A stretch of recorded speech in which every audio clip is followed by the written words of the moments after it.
Information is still pouring in about what happened to a passenger flight out of Minneapolis today. A pilot was arrested after failing a breathalyzer test, suspected of drinking. What made the authorities suspicious? Here's ABC's Lisa Stark with the story.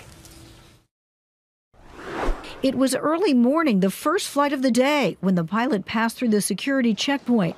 As he was waiting for a nearby elevator, a TSA agent and other officers just happened to walk by and just happened to smell alcohol. As the pilot headed into the cockpit of his American Eagle regional jet, the worried officers notified airport police. They caught up with 48-year-old Captain Kolbjorn Christiansen right after he finished pre-flight checks. It was just before 6 a.m., just before 53 passengers would have boarded the flight from Minneapolis to New York.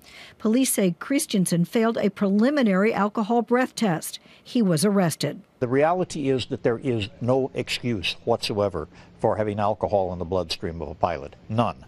The airline scrambled for a replacement pilot. The flight took off late. Eagle Flight 4590, proceed direct to LaGuardia. It landed safely at LaGuardia. Some were shocked when they learned why their flight had been delayed. I'm feeling very unsafe.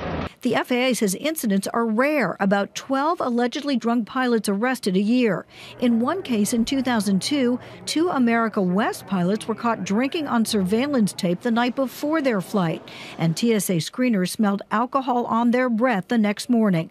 The pilots were arrested before the flight took off. We are in a dive. One of Hollywood's current hit movies, Flight, focuses on a drunk pilot who pulls off a miraculous crash landing, but then has to face the music. This toxicology report states that you were drunk.